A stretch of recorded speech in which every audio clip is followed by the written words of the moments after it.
So why does a business need a sustainability strategy? Well, many organisations, when they want to go green, just dive in. They set up teams, start developing solutions and start implementing. And that's absolutely great up to a point. And there's always a point where that enthusiasm starts turning into frustration as you start hitting diminishing returns. And that's because to deliver the really big changes that sustainability requires, you have to take a strategic approach. Okay then, so what should a sustainability strategy consist of? Well, sustainability is such a big issue. The first thing you have to do is cut it down into chunks.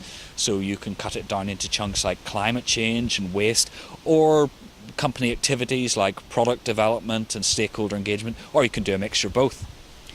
Across that, you need a set of cross-cutting principles which will guide all your decisions. So that might be whether you want to take an evolutionary approach or a revolutionary approach. It might mean whether or not you want to keep certain products or whether you want to kill off certain products, and that guides the decisions. And then lastly, for each of those themes you need some targets so you know what you're actually aiming at. So what do you recommend for targets? Well, many organisations go for year-on-year targets, so they say we'll cut our carbon emissions by 2% every year going into the future. And that's all well and good, but again they start to hit diminishing returns because incremental targets tend to develop incremental solutions.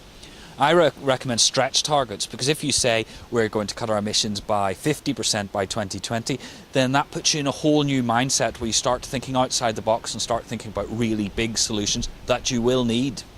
And you can help business form a sustainability strategy? Yes, we have a sustainability strategy program that we've developed for our clients. It's very flexible, so it's not prescribed or off the shelf, but it consists of a really rigorous diagnostic test where we work out where the company is, what the drivers are affecting them and where they'd like to be. And then from that we develop a strategy and start helping the company or the client implement all those things. But the overarching principle is to find the solutions that are good for the planet and good for the business.